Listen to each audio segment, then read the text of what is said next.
নাকের ডগায় কোরবানি, তাই জমে উঠেছে হাট। বিভিন্ন জাতের গরু এবং হাটে সমাগম, ক্রেতা বিক্রেতার সমাগমে জমে উঠেছে হাট। এখানে ফ্রিজিয়ান গরু, দেশি গরু, এড়ে গরু এবং শাহিওয়াল গরু, বিভিন্ন জাতের গরু এখানে হাটে আনা হয়েছে এবং অনেক ক্রেতা এবং বিক্রেতা সমাগম। সামনে কুরবানি, তাই প্রিয় কুরবানির ঈদের গরুটাই কেনার জন্য ক্রেতারা ঘুরে বেড়াচ্ছে এবং তারা কাঙ্ক্ষিত গরুটাকেই চয়েস করে নিচ্ছে। বিশাল এক হাট, দেশি গরু এবং বিভিন্ন প্রকারের ছাগল এবং রাম ছাগল বিভিন্ন জাতের এখানে বড় বড় এবং খুব সুন্দরভাবেই পরিবেশন করছে হাটটি।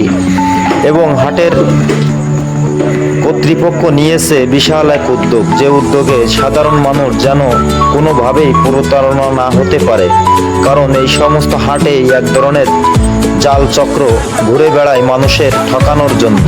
সেখানে হাট কর্তৃপক্ষ খুব সুন্দরভাবেই প্রস্তুতি নিয়েছে ও আইন শৃঙ্খলা বাহিনী টহল দিচ্ছে, যেন কোনোভাবেই সাধারণ মানুষ কোনোভাবেই প্রতারণা না হতে পারে।